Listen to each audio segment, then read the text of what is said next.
NWA National Wrestling Alliance Nuff Said on pay-per-view via FITE TV Saturday, February 11th, the night before the big game. You got to have the big events. That's right.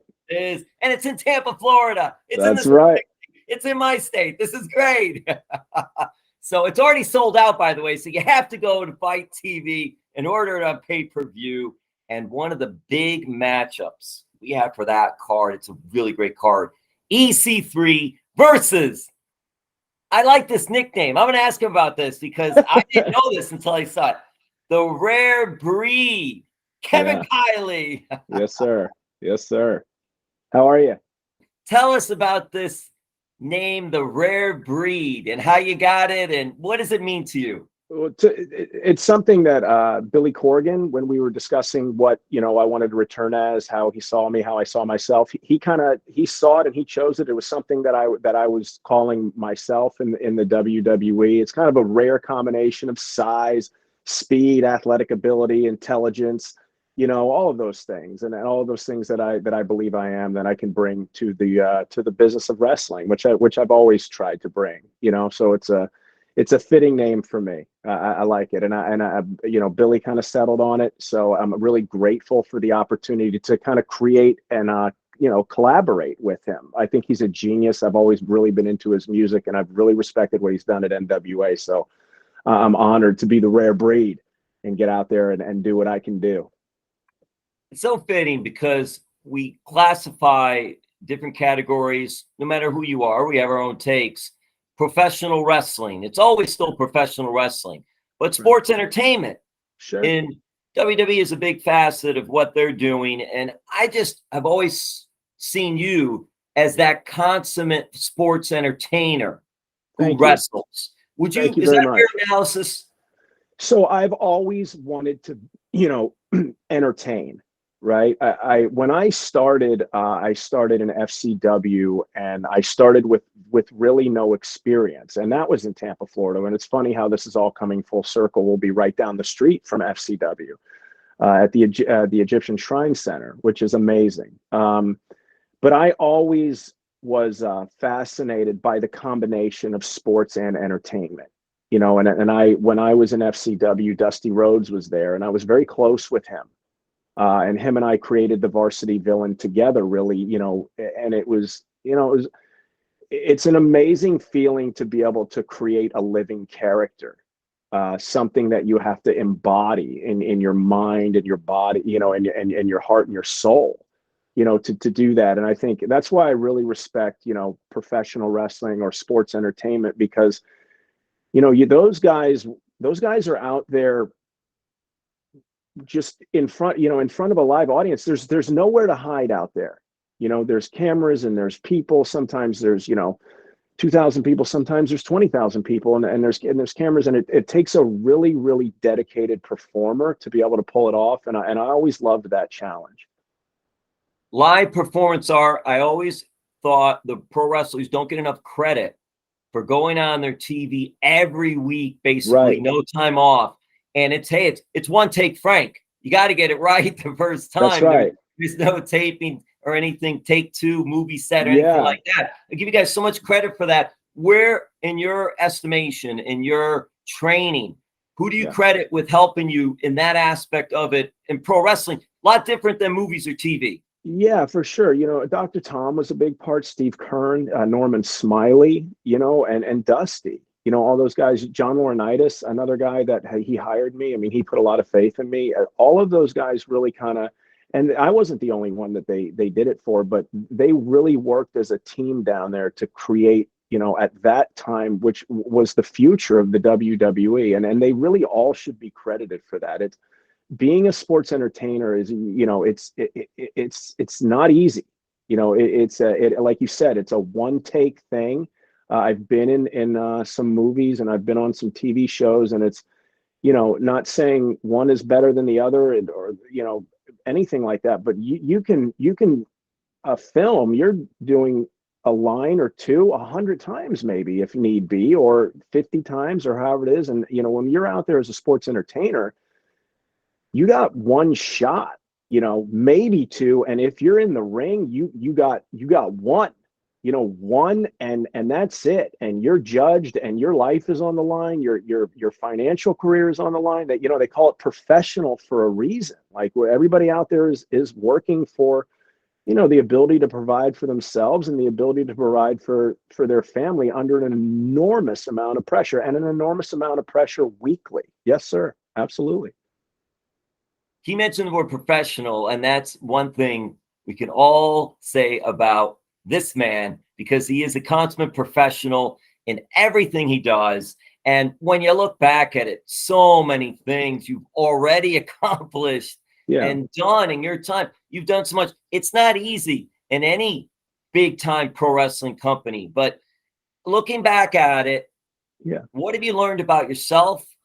What did you enjoy about those memories in WWE? When I got to WWE, and really my whole life, I was a massive introvert, growing up. Very shy, was never somebody that was going to run to the front of the class and public speak. Never. What I was most impressed with, kind of about myself and my development, it takes a lot of courage, to go out there. And perform, and either, I like to say, like, the character really has to be you. You have to find that space in your heart, and, without an ego, to go out there and in a way kind of bare your soul. So I was really impressed with my ability to kind of extrovert. It was a process. For me, it was about a 3-year process in FCW. To learn to relax, to learn to feel more comfortable in front of a audience sometimes than maybe you do just walking around, and it took a little bit of time, but that's what I remember the most about it. And the camaraderie with the guys, and we're all doing it together, and it's, if you go out there and you mess up, it can be massively embarrassing, but we're all in it together, and that was a really, really amazing part of the whole thing for me, is we're all going up there, and we're all trying characters, or we're doing this, or we're doing that. And, you can tell when somebody would slide into something that was amazing, and you can see a transformation in them, and I always thought that was pretty magical. It was a great thing to be a part of. And speaking of magical, you had some really big moments with other superstars. I remember, this is so cool, you got the team with John Cena and Randy Orton. That's right. Yeah. Two but amazing, I'm curious though, Kevin, do you have an Alex Riley blooper moment that you wish you could take back?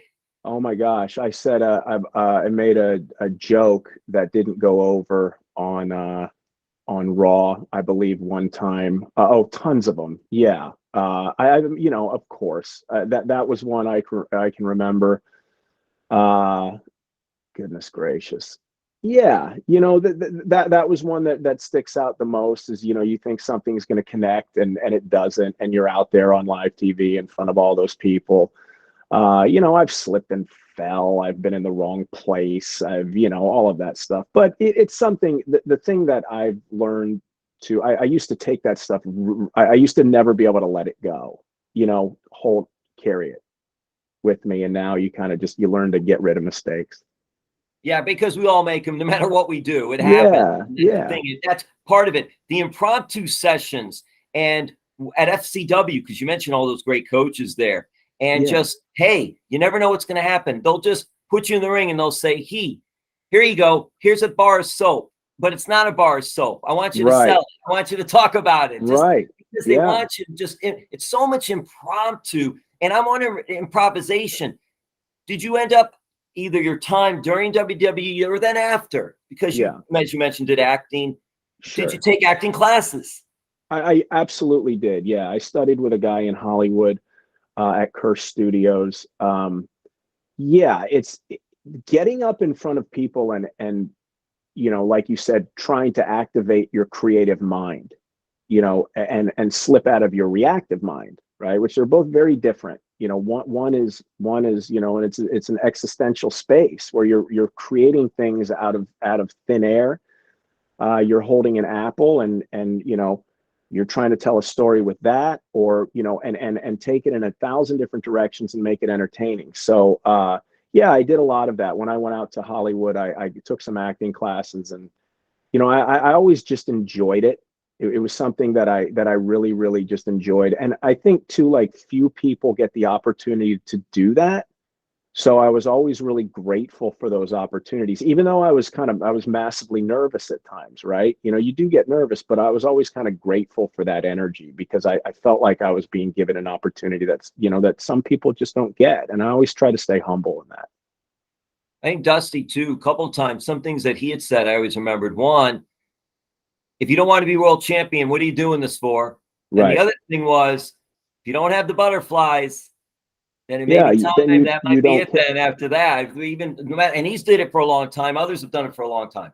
Yeah, if you don't have the butterflies, it's almost like you don't care, and your brain can get a little bit lazy, right? So and that's something that really never happened to me. I was always pretty, you know, once it got time to perform, I was energetically pretty locked in, you know, and there's a space, and we all used to talk about this backstage. There's a space in your mind where nervous but not too nervous, you know. And we were always trying to balance that as performers, and the psychology of it is, you know, it's challenging, but it's fascinating. It's a really, you know, it's an adrenaline rush.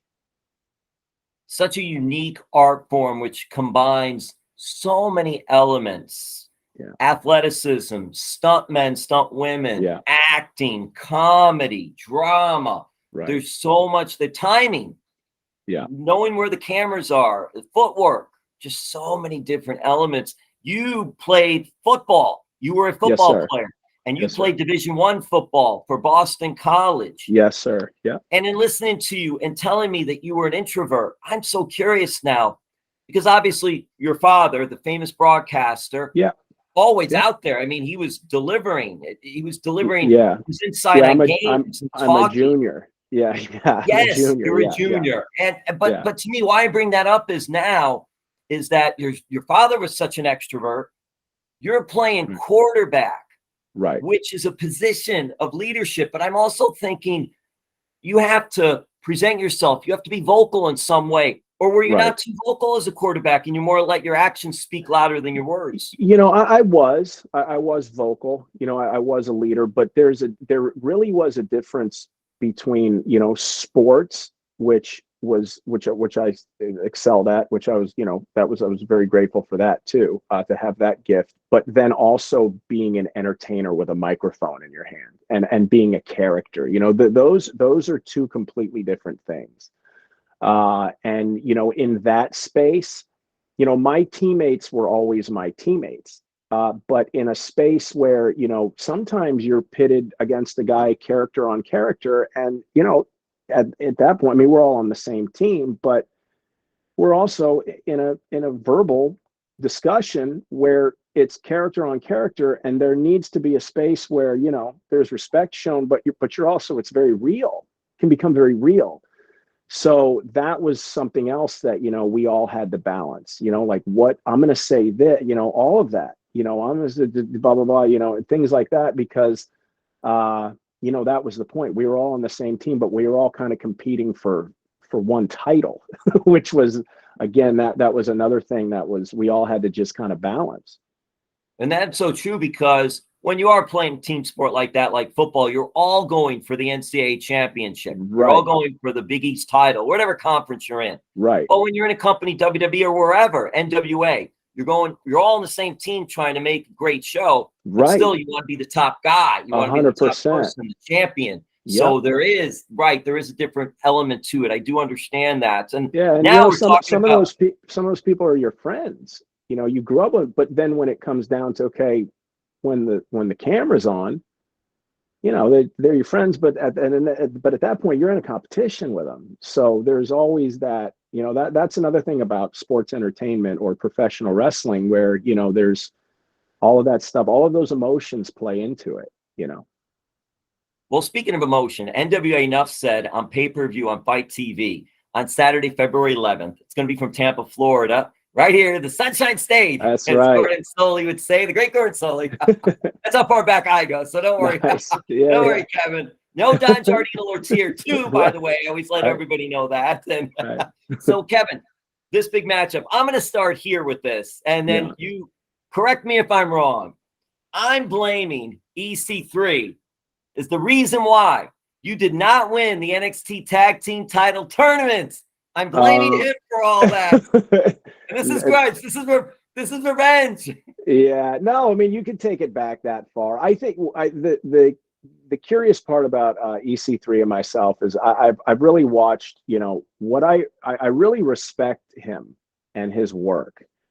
He does control your narrative, right? Which is, to me, that's a deep message, you know, and he's very dedicated to that message. Now, it can be an empowering thing, or it can be he's actually trying to control my narrative, which that, you know, that's not going to happen.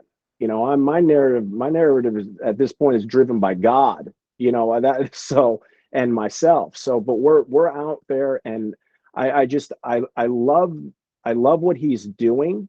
I think he's a massively intelligent person. And that was one of the reasons, on top of, you know, really, really respecting what Billy Corgan has done for NWA in the wrestling business. I really wanted to do this with him because I've seen his work. I've seen his promo work. You know, he talks about dimensions and realities and this and that. And it's deep. It's a deep thing that he's doing. It's highly intelligent. You know, and he talks about, you know, you got to face yourself. You know, to face me is facing yourself. And I feel the same.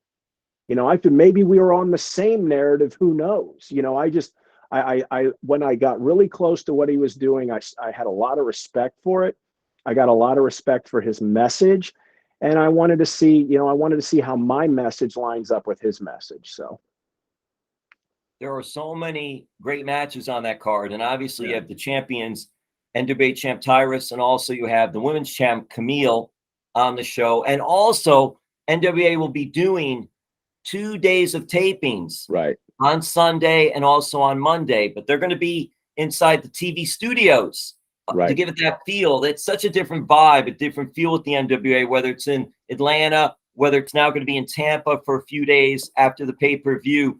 What are your thoughts of just that old school look that they give, especially for those NWA Power and NWA tapings that they do for their I love it. I love what Billy Corgan's done. I think he's I think he's an artistic genius.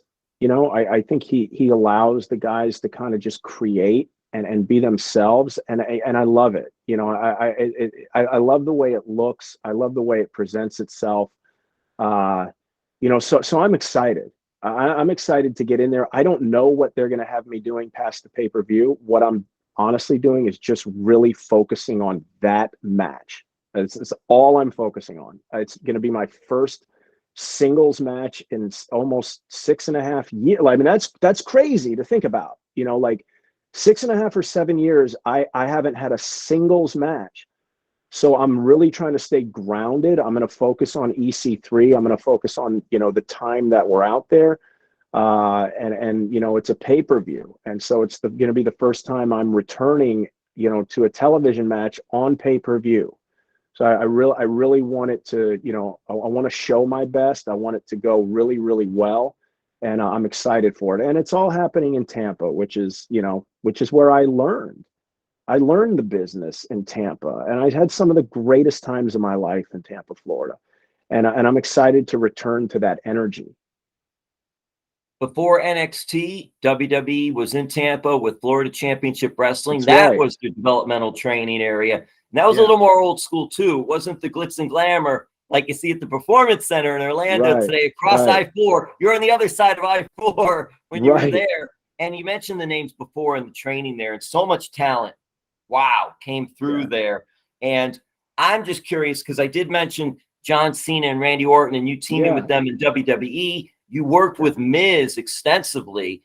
I'm wondering what kind of relationship you have, especially with Miz, and just what was that time like for you working with Cena and Orton the same match. That to me is just like a highlight moment, no matter who you are. Yeah, I mean, so the thing about myself was, and I'm sure other people are like this, I hope they are, is I was like massive fans of these people.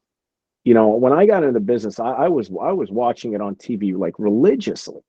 And they were stars to me, you know, massive stars. And when I got into it, I remember being backstage in a locker room and saying, I cannot believe I'm even sitting with these people. This is like, wow, what an amazing thing, what a dream. But yeah, you know, those are, you know, some of the highlights of my career. Both of them, all three of them, Cena, Orton, and Miz, the top WWE performers that have, you know, some of that maybe have ever lived. You know, that's an amazing accomplishment, and to be grouped into those names is you know, is incredible. I keep in touch with Miz here and there. He's still, you know, he's still doing great, which I'm really happy for him. He's got a beautiful family, you know, and he was the best. You know, they were all good, you know. So it was, looking back on it, it's you know, I'm excited to get back into it and just see where all of this goes. I'm not looking past the pay-per-view, but I'm excited to see now as I reintegrate what happens. Yes, and that's good. I'm glad you brought that up, because I was going to go there next, because you said you haven't been in a ring doing a match 6.5 years. Yeah. How has the training been going for you to get back? Because it's a different kind of training than just working out. So what's that like for you? It's good. It's going good. You know, I'm not the same person. I'm a different person. I'm a different character. I'm going to come back as a real authentic version of myself. I've been through some things, you know, so all of that you're going to see, you know, you're going to see a guy that, you know, that is back to reclaim his life, you know, which is, I think, is a really, really powerful message. And the training's been going good, though. I've been down in Tampa at the wrestling lab. I've been up at Creative Pro Wrestling. EC3 runs Control Your Narrative. He's got some stuff going. So what I've really tried to make my way around and stay in shape as best as I possibly could. But you're absolutely right. The thing about the gym as opposed to, and a treadmill as opposed to the ring is it's not the same. It's completely different. And you know, the first time you get knocked flat on your back out there, you know, your wind changes, your vibration changes. There's cameras, everything's different. So, like I said, I'm not looking past this at all. I'm firmly focused on the 11th, and I'm going to do the best I can out there. Well, a few more questions to wrap this up. I appreciate the time as always. Sure. And it's just I navigate. I have a list. I always show. Yeah. I have a list, but then I always deviate, because sometimes when a person says something, I think that's important. That's why it's important to listen so much. And I'm curious, the goals, the aspirations. So for you, was it, hey, I'm at Boston College, Division I football. My goal now is the NFL. You did play CFL for Montreal Alouettes, I believe. Yeah, I was in a camp with them for a little bit. I didn't have like an extensive career, but yeah, I tried to keep it going, and I suffered an injury in college that kind of set me back. I lost my senior year, but of course the goal is always, like, if you're in something, of course you want to be the best at it, right? Of course. But at this point for me, you know, I'm staying focused on the pay-per-view. You know, that's it. I'm setting all my energy, all my intention, all of my, you know, I kind of became a pretty spiritual person over the last 5 or 6 years. So I'm setting my entire like vision and my entire thought process and positive thought process on the 11th and on NWA, you know, and on Nuff Said, and all those guys at Fox who have been so great to me, and Tyrus, and, you know, Trevor Murdoch and Aaron Stevens. I want all my intention and all my energy and all my focus and my vision to be on the 11th in Tampa, Florida, and that's what I'm doing. Do you still watch football? Here and there, not too much, you know, on and off. Well, I was going to ask you if you had any ties to the Chiefs or the Eagles for the big Super Bowl on Sunday, which, by the way, the taping's on Sunday for NWA, and it'll be at WEDU TV studios in Tampa. Will not conflict with Super Bowl time. So I just want everyone to know that. Yeah. Earlier today. But I just didn't know if you had any friends, coaches, anyone that any ties there or not with this Super Bowl. Not really. No, I'm just kind of, I guess I'll go for the Chiefs. I really, I watch football here and there, but I'm a wrestler, so I'm staying focused on wrestling, and this has kind of come out of nowhere, this opportunity. So like I said, all of my attention is there. And it came out of nowhere. That's so interesting too. Yeah. Who reached out, or how did that happen then? Well, I do a podcast for Fox called Tyrus and the Wise Men, and I've been doing that for about 7 or 8 months, and it's another gift, and I've been pretty good. I started in the business with Tyrus, and I was on the road with him for a very long time, and we share some stories, and we're good friends. So it just kind of came through that. It was an opportunity that was brought to me through that and through the relationships that I had with those guys. And like I said, they're really good guys, and they've really been kind to me, and so I love them, and I want to go give it my best shot for them. NWA champ Tyrus, for those who don't know, Gutfeld on Fox. That's right. Yeah. 11 p.m. They're just knocking it out of the park. They're number one. They beat Fallon, Colbert, Kimmel. Trevor Noah's not even on anymore. They got someone else. I'm sorry. I hope he finds work. I'm sure he'll be fine. But what I mean is, they've got the number one talk show out of everybody. What a great job that whole crew there, which Tyrus is a big part of, is doing. And he's also the NWA champ. And this podcast, can you give us a little more info, just how people can check out that podcast that you're doing with him? Yeah, it's a Fox News podcast called Tyrus and the Wise Men, and you can get it on Spotify podcasts and Apple Audio, Apple Podcasts and Spotify podcasts. Yeah, it's up there, but it's really good. And it's, we don't just talk wrestling. We talk, we talk real life stuff. We talk relationships, and we talk about, we kind of joke around. It's like a little bit of a therapy session for all of us every week, so it's a very human show. There's wrestling involved in it, but we cover a lot of topics, and it's really good. Have you already picked out your ring music for Nuff Said on February 11th on FITE TV? I have not. I'm leaving that all up to them. I'm focused on the match. I'm going out there as a different person, and I'm staying focused on what is going to happen inside the ring with EC3. Here, I'm telling you, not that you need to, but if you want to make good points, you go to Billy and you say, you know what? I really want to use one of the Smashing Pumpkins songs for my entrance. You're right there. Yeah, that's not a bad idea. I may do that, but I'm gonna walk in there, and I'm gonna stay focused on the ring, and and the people that are out there that are supporting me. This is gonna be a big night for me, and I pray a big night for the company. I want to create as much energy in there as I possibly can, and I want to create as much energy as I can for Tampa, Florida, and NWA. And I'm really grateful that they've given me this opportunity, and I want to give them back all of what they've given to me. You know what I mean? That's really, really important. Well, we're wrapping this up now, and I just want to appreciate Kevin Kiley Jr., the rare breed, for taking some time. Yeah, I love the rare breed. That's great. That's how they came up with. And NWA Nuff Said on pay-per-view. You got to check it out on FITE TV, Saturday, February 11th. You can't get a ticket because it's already sold out, and that's great to hear. Yeah. And then they're going to have 2 TV-type tapings at WEDU. So one time I'll get it right. WEDU. They're slowly. I have to do this as we go. WEDU TV studios in Tampa. And that'll be on February 12th and 13th. Yeah, you can go down there, check it out. What an old school vibe for those that remember the old school TV wrestling. And for those that watch NWA anyway, whether it's NWA Power or NWA USA. So those are great too. And 2 things I'll wrap it up with.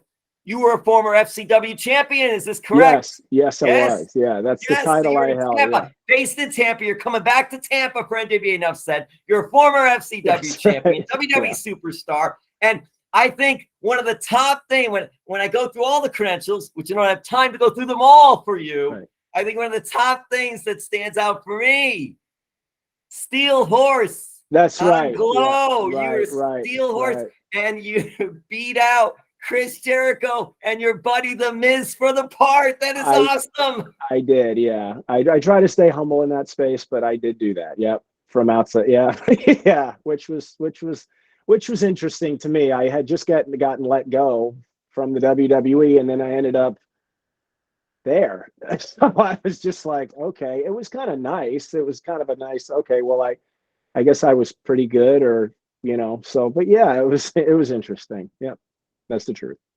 Oh, you got that. You got that. You'll always have that over Miz. Miz is awesome. He's great. You'll always have that over Miz.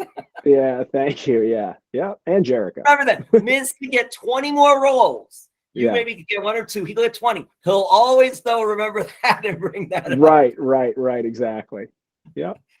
Well, Kevin, thank you so much. Thank you so much. Social media for fans as we close. We will close. Yeah, I have at Kiley Jr. WWE, which I'm getting changed. I have to, because I'm not with the company anymore.